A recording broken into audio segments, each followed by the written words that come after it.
At first, it looked like just another drone strike deep inside Ukraine.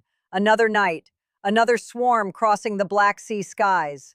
But within minutes, radar stations across Eastern Europe began lighting up with emergency alerts. A single unidentified drone had broken formation. It was no longer heading toward Ukraine. It was flying west, toward NATO territory. Romanian air defense crews scrambled in seconds.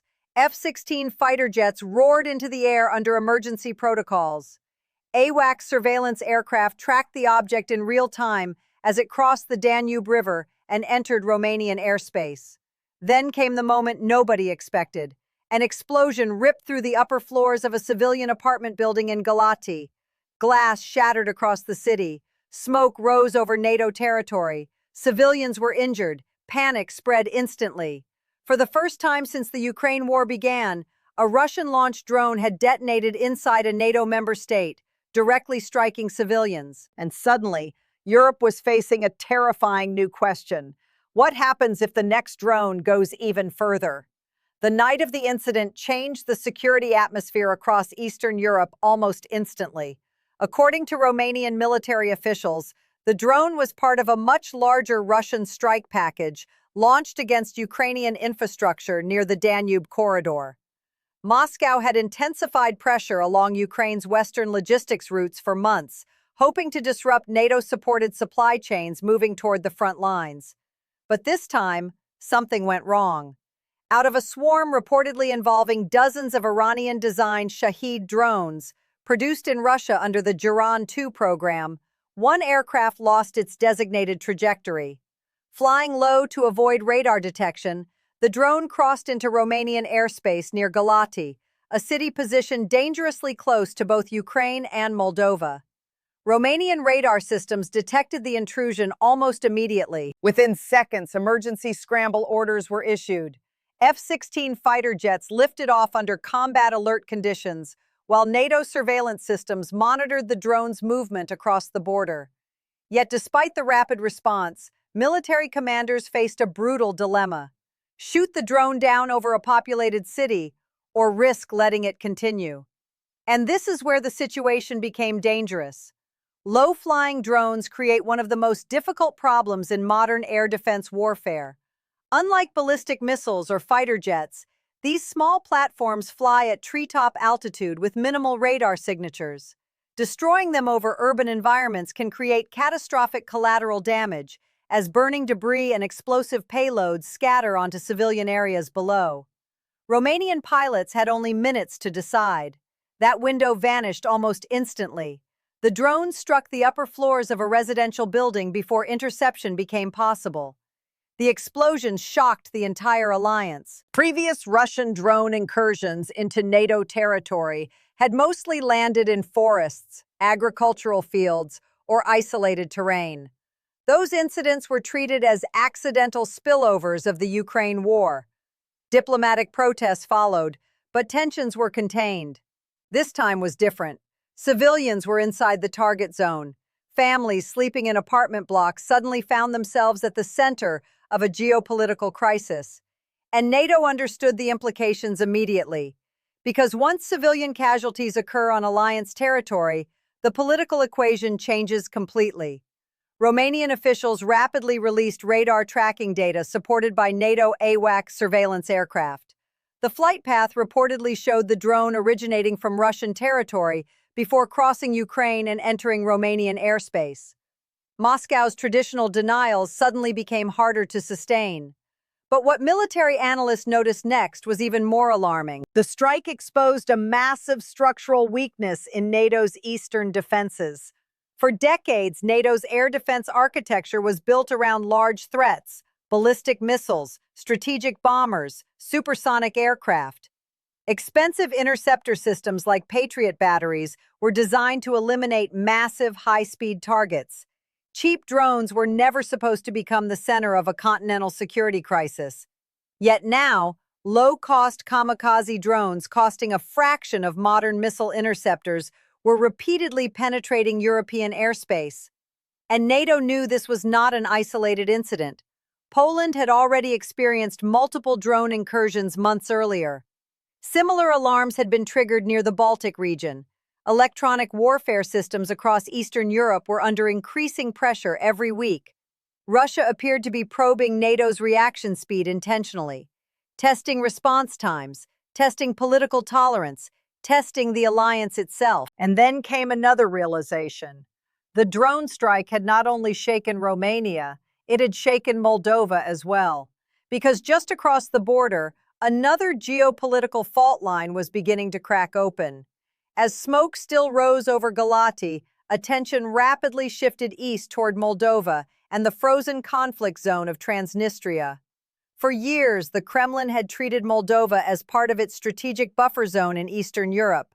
Russian troops stationed in Transnistria, combined with political influence operations and energy pressure campaigns, allowed Moscow to maintain leverage over the small country positioned between Ukraine and Romania. But the war in Ukraine had already weakened that entire structure. Now the drone incident threatened to accelerate its collapse. The psychological effect inside Moldova was immediate. If a Russian drone could strike civilians just kilometers away from the Moldovan border, then the war was no longer a distant conflict. It was approaching the gates of the country itself. And this is where the geopolitical stakes exploded. Talks surrounding deeper integration between Moldova and Romania suddenly intensified. Political discussions that once seemed symbolic were now being viewed through a national security lens. Romania was not just another neighbor, Romania was NATO, which meant any future political unification would instantly place Moldova under the alliance's broader security umbrella. For Moscow, that scenario would be catastrophic, because hidden inside Moldova lies one of Russia's most vulnerable military positions in Europe. Approximately 1,500 Russian troops remain stationed in Transnistria, isolated between Ukraine and NATO territory. Since the Ukraine war began, supply routes to those forces have become increasingly restricted. Air corridors are heavily monitored. Land access is nearly impossible. If Moldova ever fully aligned with Romania politically or militarily, those Russian forces could become completely trapped. No reinforcement, no resupply, no extraction. A stranded military outpost deep inside hostile territory. And the Pentagon had already anticipated this possibility. Western intelligence agencies began monitoring increased Russian disinformation activity immediately after the strike. Kremlin-linked channels warned of supposed provocations in the region, signaling growing anxiety inside Moscow over the strategic consequences unfolding near the Black Sea. At the same time, Romania accelerated its own military transformation. What happened next changed everything. Bucharest moved beyond passive defense. Romania launched new defense cooperation programs with Ukraine, focused on drone interception systems, electronic warfare technology, and localized military production. The country began investing heavily in anti-drone infrastructure while expanding NATO operational coordination across its eastern flank. The logic was simple. If cheap drones were reshaping modern warfare, Romania intended to become one of Europe's frontline drone defense hubs. And beneath the surface, another strategic battle was emerging: energy. The Black Sea has become one of the most important geopolitical zones in Europe. Romania's Neptune Deep natural gas project, expected to transform the country into a major regional energy supplier, directly threatens Russia's long-standing influence over Europe's energy markets. That changes the stakes dramatically, because protecting Romania no longer means protecting a border state alone. It means protecting future European energy independence. Meanwhile, Russia's Black Sea fleet continued facing severe pressure after repeated Ukrainian naval drone attacks forced major naval assets away from Crimea. Moscow's room for maneuver in the region was shrinking, and as conventional advantages weakened, asymmetric pressure appeared to increase. Drone warfare, psychological pressure, gray zone escalation, constant instability. The goal was becoming increasingly clear: push NATO into a permanent state of anxiety without triggering full-scale war. But there was one problem. The strategy was starting to unify Europe instead of dividing it. Germany expanded military budgets. Poland accelerated rearmament. France increased defense production planning. NATO patrols intensified over Eastern Europe. Russia's pressure campaign was producing the exact opposite effect. And then came the question nobody in Brussels wanted to answer publicly. What if the next strike kills dozens instead of a few? Because once that threshold is crossed, the conversation changes from consultation to retaliation.